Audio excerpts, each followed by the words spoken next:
بسم الله الرحمن الرحيم. إخوتي الكرام، أخواتي الكريمات، أيها الصحفيون، مرحبا بكم في النقطة الصحفية اليومية حول جائحة كورونا في بلادنا. وفيها لهذا اليوم 60 حالة جديدة، من بينها 58 حالة مخالطة وحالتان وافدتان، كما فيها ولله الحمد شفاء 157 شخص من هذا المرض. ولدينا اليوم شهيدان يرحمهما الله، وهما سيدة تبلغ من العمر 60 سنة، توفيت في مدينة القوارب روسو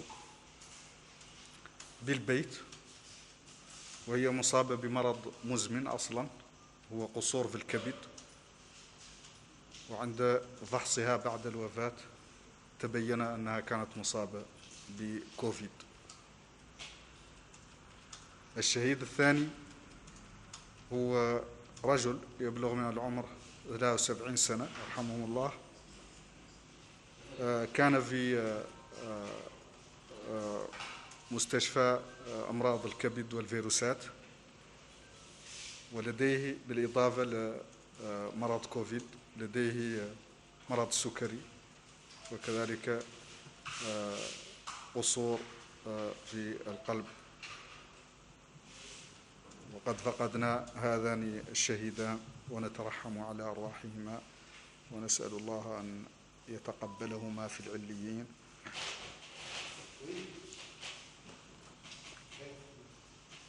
وهكذا بلغت عدد حالات الإصابات في البلد منذ البداية إلى 5873 حالة، من بينها 5555 حالة مخالطة، و147 حالة مجتمعية، و171 حالة وافدة. كما بلغ عدد حالات الشفاء 3436، وفقدنا 155 شهيد يرحمهم الله جميعا وليشفي جميع المرضى. الحالات النشطة اليوم عددها 2282، من بينها 2057 حالة بدون أعراض، و220 لديهم أعراض خفيفة، و5 أشخاص يحتاجون الرعاية. أما الفحوصات فبلغ عددها إجمالا 52814، من بينها 450 تم إجراؤها خلال اليوم الأخير، وفيها 159 فحص للمتابعة و291 للتشخيص، تتوزع على النحو التالي بين الولايات: 4 من الحوض الشرقي، وفحصان من الحوض الغربي، 6 من قرقل، 12 من البراكنة، 14 من ترارزة، 12 من أدرار، 16 من نواذيبو، 7 من قديماقة، 4 من تير الزمور، 158 من نواكشوط الغربية، 154 من الشمالية، و61 من الجنوبية. أما الحالات الجديدة فتتوزع على النحو التالي بين المقاطعات: حالة في الطينطان، 2 في كيهيدي، 1 في روسو، 3 في قابو، 5 في القصر، 6 في تفرق زينة، 5 في دار النعيم، 7 في تيارت، 22 في توجونين، 4 في عرفات، 3 في الميناء، وحالة في الرياض. Chers citoyens, bienvenue au point de presse quotidien sur la situation du Covid dans notre pays, marqué ce jour par 60 nouveaux cas, dont 58 contacts et 2 cas importés, et également par la guérison de 157 patients de cette maladie. On déplore le décès de 2 malades, que sont une femme âgée de 60 ans qui est décédée à la maison, à Rosso.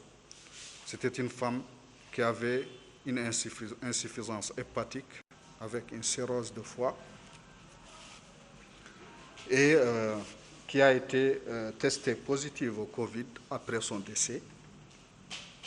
Le deuxième cas est un homme âgé de 73 ans qui a été hospitalisé à l'Institut de pathovirologie pour l'infection Covid, mais il était connu comme étant diabétique et souffrant également d'une insuffisance cardiaque.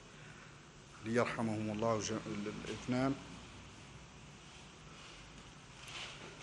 Le nombre de cas enregistrés depuis le début a donc atteint 5 873 cas, dont 5 555 de contacts, 147 cas communautaires, 171 importés, et le nombre de guérisons a atteint 3 436, alors que les décès sont au nombre de 155.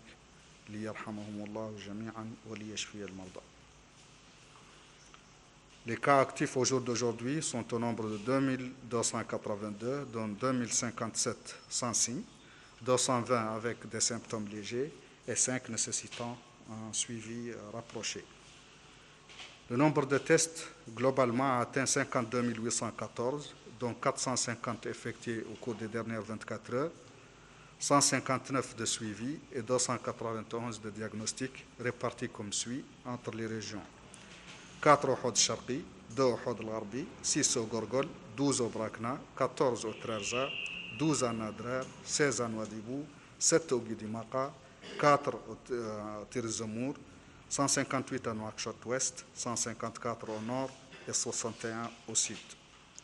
Les nouveaux cas se répartissent ainsi qu'il suit entre les Muqata'a: 1 cas à Tintan, 2 à Kaïdi, 1 à Rosso, 3 à Qabou, 5 au Ksar, 6 à Tevrak Zena, 5 à Dar Naïm, 7 à Tayeret, 22 à Toujouni, 4 à Arafat, 3 à Elmina et 1 cas à Riyad. Sur ce, أصلي وأسلم على سيد المرسلين وإلى غد إن شاء الله. إذا كانت تلك وقائع المؤتمر الصحفي اليومي حول تطورات الإصابة بفيروس كورونا في بلادنا خلال 24 ساعة الماضية. عودة إلى النشرة، حيث يعد مركز شوم الإداري حلقة الوصل بين ولايتي أدرا وتير الزنبور، وقد استفاد السكان هناك من تدخلات الدولة في مجال التوزيعات النقدية والغذائية، وتم تعزيز المركز الصحي بوسائل لوجستية لمواجهة وباء كورونا. مركز شوم الإداري بوابة ولاية آدرار على تير الزمور، ومنفذها الأوحد على السكة الحديدية الرابطة ما بين مدينة واذيبو ومدينة الزويرات. قبل فتح التنقل بين المدن بسبب جائحة كورونا، عانى المركز